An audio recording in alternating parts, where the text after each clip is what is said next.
Welcome. So I'm Nora, and we're going to be together for the next 6 weeks. And these next 6 weeks are really about tuning into yourself and what do you desire and what do you want for your life. And this first week, we're really going to be diving into reconnection to your sexual and your sensual self. Now, I want you to notice throughout the next 6 weeks, I want you to notice what arises in your body whenever I'm talking about certain subject matters. Like when I talk about sex and your sexuality, or when I talk about sensuality, do you feel resistance? Do you feel shame? Do you feel grief? Do you feel trauma? Do you feel happiness? Do you feel orgasmic? It's just a simple tuning in to what's arising in your body. What's coming up? Always tune in, always feel. And these next few weeks, we are really going to be diving into feelings and desires and the self and needs and intimacy and connection. And it's my favorite subject matters to talk about, okay? And the reason I want you to start noticing what's coming up in your body is because actually, as a society, we are so confused around the theme and topic and issue of sex, okay? We're told, no, it's not okay to be super sexual and out there. Don't talk about it in public. Like, it's not okay to share what your sex life is like, yeah? Sex education in schools it's like we giggle and we're embarrassed about it because we're too young to actually dive into that in the schooling system, okay? So at the same time, we're told, no, it's taboo, it's not okay. And then we walk around society and the world and sex is everywhere, right? The latest car has this like sexy woman running her hands up and down it, and it's selling you the car via sex. Toothbrush ads have beautiful, gleaming white, sexy women brushing their teeth saying, don't you want this gorgeous white smile, right? So this juxtaposition of it's not okay and yet sex is everywhere makes us confused as a whole. So no wonder you might be feeling guilt or shame or don't even know where to start in terms of your sexuality, all right?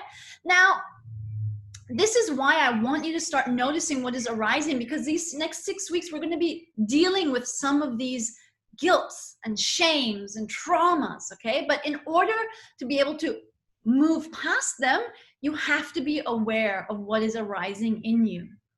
And throughout these next 6 weeks, I'll be giving you play work, and this is homework, but it's more fun, and that's why I call it play work.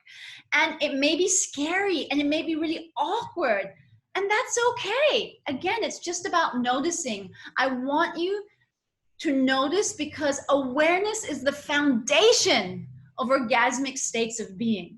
And this doesn't only have to relate into the bedroom or sexuality, but your life in general. Awareness of your body and feelings through your senses, right? The sight, what's going on around you, the colors, wow. Sound, what can you hear? What, are you hearing your own heartbeat? Are you hearing your lover's heartbeat? Are you hearing some birds outside, right? Spatial sound. Taste, eating chocolate or eating your favorite food, really enjoying that. Smell, what's your favorite perfume? Can you smell the flowers? I've got a flower right here, frangipani.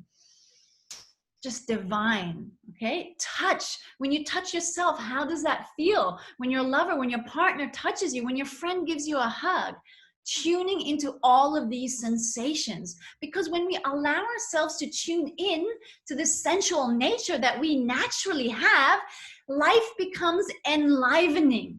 It becomes enriched. Life becomes a turn on.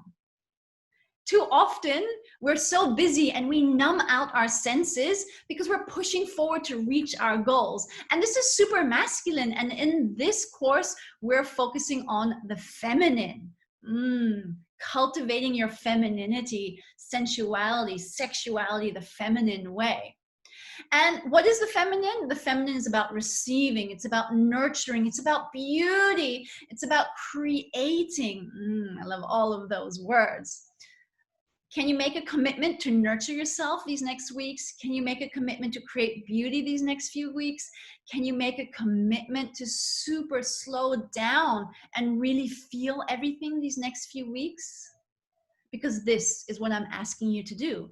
And again, it's okay if you feel awkward. We all start somewhere. There is no wrong way to feel. There is no wrong way to feel. At the baseline of this kind of practice of tuning inwards is this deep inhalation through your nose and an exhalation through your mouth. Now, this kind of breathing activates the parasympathetic nervous system, which is responsible for the rest and digest, which is completely the opposite to the sympathetic nervous system, which is going for the fight or flight, where you get nervous and your heartbeat increases and you're like, okay, I gotta survive. And in society today, it's very masculine, it's very survival based, it's very competitive. So a lot of us, especially women, have adrenal fatigue, we've got hormonal and we've got cycle issues with our periods, because we're pushing against these kind of natural feminine tendencies, which is more receiving and allowing and nurturing. Which is why this kind of breathing allows you to reconnect, to ground down, and allow spaciousness to be in your whole being. So I want to do 3 breaths together. So closing your eyes right now. Inhale through your nose, through the nostrils, big breath. And then sigh out, open mouth. And make a sound, actually make a sound. Inhale again through the nose. Open mouth. Beautiful. Feel your body relaxing more and more as you do this. One more time. Inhaling through the nose.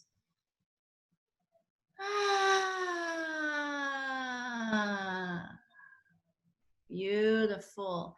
Keep your eyes closed for a moment longer. Notice how your body feels now after just 3 beautiful breaths like this. Allows you to ground down, be a little calmer, drop into your feminine, create spaciousness, and allow more of you, the true nature of you, to come through in these moments of quietness and stillness. Opening your eyes. Now, I want you to do this kind of breathing when you listen to my Sensual Sunday playlist number 1. There's many on my Spotify, but we're going to do playlist number 1 first. And it's a whole playlist of my favorite sensual songs. And your first play work is to go and listen to my Sensual Sunday playlist. Do this beautiful parasympathetic nervous system breathing, inhaling through your nose, exhaling with a sigh, and noticing how you feel, because music has a beautiful ability to allow us to feel even deeper. And these songs are specifically chosen so that you can drop into your sensual feminine aspect. Now, you don't have to move, but if you feel like you do want to move as well, then just allow the music to move your body as you keep inhaling through your nose and sighing out through your mouth, right? Inhale as you listen to the songs, and maybe you want to move and maybe you don't. It is always all okay. You are never required to do everything. However, I do ask that you sometimes try things out, try new experiences out these next 6 weeks, because the whole process of this course is to discover new areas of desire, discovering how you can be more you in your sensual and sexual self. Okay, now I want you to share in the Facebook group what's coming up for you, okay? The more you vocalize what's going on in the inside, if they're negative feelings, it allows them to dissipate more when you share. And if they're positive, pleasurable experiences and feelings, it will increase them, okay? So we're all here to support you. There's nothing wrong that you can share. So allow us to be there for you. Okay, make the commitment to you and make the commitment to us in this container and this space. That was your first play work, listening to Sensual Sunday number 1, and the link is going to be below this video. And tune in to how you feel. And this is a practice in reconnecting to your sensual self. Notice what's coming up and share it. Next, I want you to journal. I love journaling. Journaling is such a big part of my life. I actually do something called mindset journaling, which is asking specific questions, which allows my subconscious mind to present information I didn't even know was there. I have a PDF with a set of journaling questions, which I'm going to be sharing with you. Please download these and spend some time. I suggest you do this after you do the first play work, which is the Sensual Sunday movement and breathing. And I want these questions are really around our desires. So this week we're really tuning into reconnecting to self, and what are our desires? What are our sensual desires? What are our sexual desires? What are our greater life desires? Just like our ideas around sex, often we are told that our desires are wrong, okay? And that simply isn't true. Think back to your childhood where you're told that no, you can't express that, or no, you can't have that. Those are our desires coming out. And, you know, as parents, we try and do the best, but often we might be saying things to our children which we then harbor for the rest of our adult life. That just happens. So think back to your childhood, and when you're feeling guilty as an adult, often it is related to childhood things, okay? So let me ask you, and these are some of the questions that will be in the journaling PDF also. It's like, what do you truly desire? What turns you on? What turns you off? What happened in my childhood that didn't allow me to feel safe to express my desires now? How do I want to feel daily? All of these are some of the questions and more in the PDF. So that's playwork number 2. Let me talk a little bit about desires, okay? So when I think about desires, you might be like, well, what is desires? Or I can't connect to my desires. And that's perfectly okay. I want you to think of desire like this. A desire is something, an idea, a thought that turns you on. And what is a turn on? It is this feeling of excitement of like, yes, oh, it's like this internal sensation of bubbling excitement. I usually feel it in my pussy. I feel it sometimes in my heart, but it's just like, whoa, yes, I love that. It's exciting. It turns me on. So think about your life, what turns you on, what you desire, and journal about it. And even if you feel stuck and you feel like, oh, I don't really know, it's okay. Allow it to come throughout the next few weeks. Don't be hard on yourself. We are so hard on ourselves. So that's playwork number 2, journaling about your desires. Now, okay, I want to talk a little bit about sexual shame. Now, I've never had any sexual trauma, and if you have had, I do suggest going to a trauma specialist to help you integrate and talk about your trauma. However, I have had sexual shame, and I have had a history of 10 years of chronic anxiety, which made me feel not safe being myself. Through this kind of 10 years of chronic anxiety and the sexual shame that I had when I was like 16 and had my first sexual experience, I've learned, how do I deal with shame? Shame is the idea in your head that you've done something wrong, but that's not actually the case. You have not done something wrong. I just felt like you needed to hear that. And I just felt like you, with sexual shame, it's like you needed to be able to be in a safe space to express maybe what sexual shame is about, okay? And so if sexual shame is thinking that you've done something wrong, first off, it's more than likely not true. Now, I want us to forgive ourselves for that. Forgive ourselves for being hard on ourselves. Forgive us for thinking we had sexual shame. For just forgiveness is a really big part in my sexual experience, in my sexual life. Let's call it like that. And let's do it right now. And I want you to be practicing self-forgiveness throughout the next 6 weeks and for the rest of your life. So place your hands on your heart. Let's just take a deep breath in through the nose, out through the mouth. Beautiful. Keep your eyes closed. And I want you just to say this internally to yourself. I'm so sorry.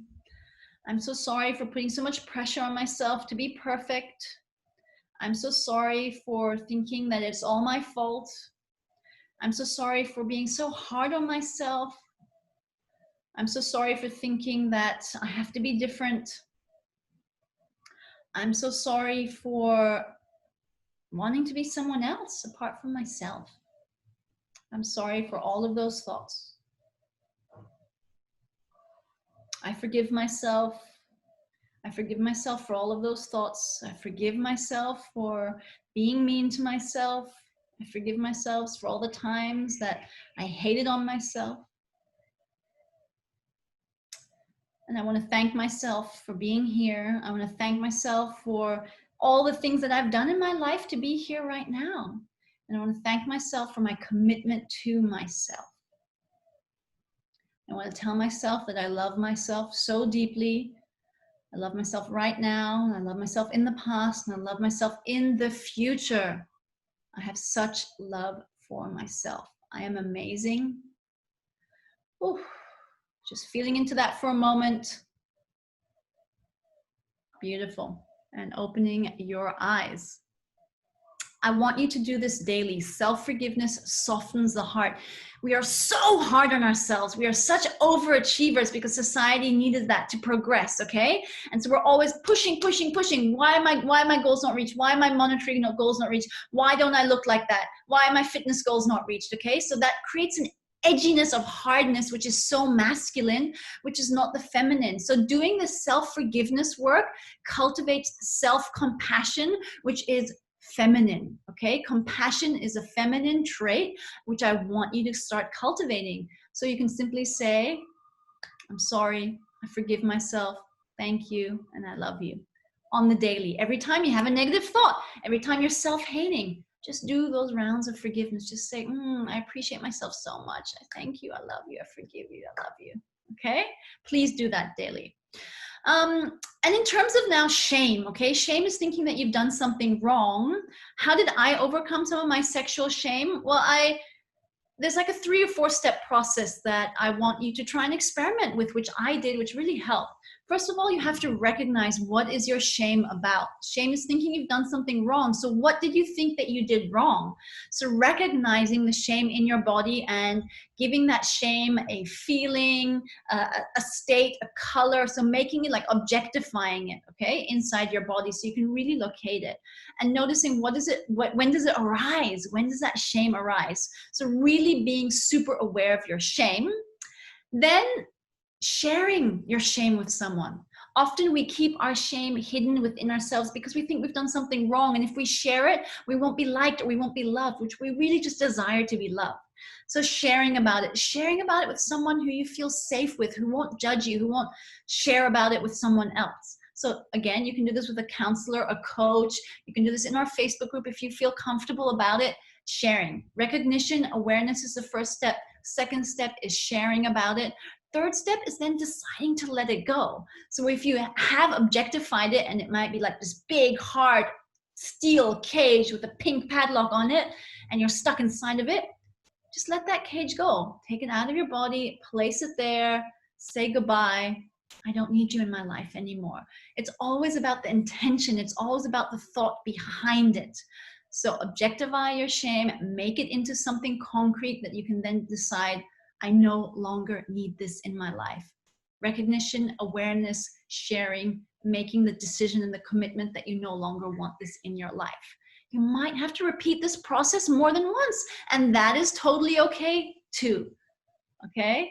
Doesn't have to disappear the first time. No, if you've had a lot of sexual shame, sexual trauma, be kind to yourself with it. Be kind. This whole 6 weeks is about being super kind to yourself so you can allow yourself to blossom like a beautiful womanly flower. Okay. Whew. Lastly, and I pause here because I want to just share that the foundation of any personal development work is tuning into your inner child, because we are formed and our identities and our beliefs are formed as children when we are still reliant on our parents and we needed the love and we needed the support. And sometimes we may not have gotten it, or we may have gotten it, but not in the way that we wanted it. I always do inner child integration work in every single one of my coaching, whether it's one-on-one clients, group coaching, or a course like this, because I've just seen again and again, when I'm able to be there for my inner child, it allows me to be an adult and express myself as an adult. So what happens in our childhood is, like I said in the beginning, we might have had a desire that wanted to be expressed and that got shut down and said, no, that's not okay. And then we internalize the feeling that that's not okay to express our desires. And then as adults, we feel guilty when we're trying to express our sexual desires, for instance, with a lover or partner or husband, whatever. And it's like, I don't feel safe doing it. And you don't understand why. More than likely, it's linked to some experience you had in your childhood where it wasn't safe to express yourself. I have an inner child meditation, which I'm going to be sharing with you, where you're allowing yourself to drop into a space where you allow your inner child to come to you in a meditation. And my request is for you to tell your inner child that it is safe to be her, that it's safe to express herself, that it's safe to want what she wants, and that you will always be listening, that you will always be there for her, your adult self, to your inner child. And then give her a huge hug and let her walk out the room again. So I explain this in the meditation, and please do this. And you can do this daily. If you don't see your inner child coming up, that's also okay. Repeat the meditation, be in a relaxed state, take those 3 beautiful deep breaths through your nose and out through your mouth, and just allow whatever sensations are there to come up. When I first did inner child work, I was bawling my eyes out because my inner child just really wanted to be loved. She really just wanted to be held and to be told that my dad was so proud of her, okay, specifically relating to my dad. And I felt like I didn't get that. So when I stepped into the role of like, I'm here for you, I love you, I am so proud of you, it just triggered this whole emotional release in me. And it's okay to cry. It is totally okay to cry. The body wants to release stored up emotions, and anger and frustration and tears is a way that the body releases those. So it's never good to pent up emotions like that. When I get angry, I'll take a pillow and I'll bash my bed with it, and I'll just be like, Rah! And I'll let it out. And then afterwards I'm like, whoa, that's great, that's done, cool. When I want to cry, I let myself cry. Sometimes I'll ask for a friend and be like, can you just hold me? I really just need to cry. All of those things are perfectly valid. Again, it's tuning into your desires. Maybe you want to cry alone. Maybe you want to pillow bash someone else. Maybe you want to go to boxing class and ask your friend to like hold the pads and box them.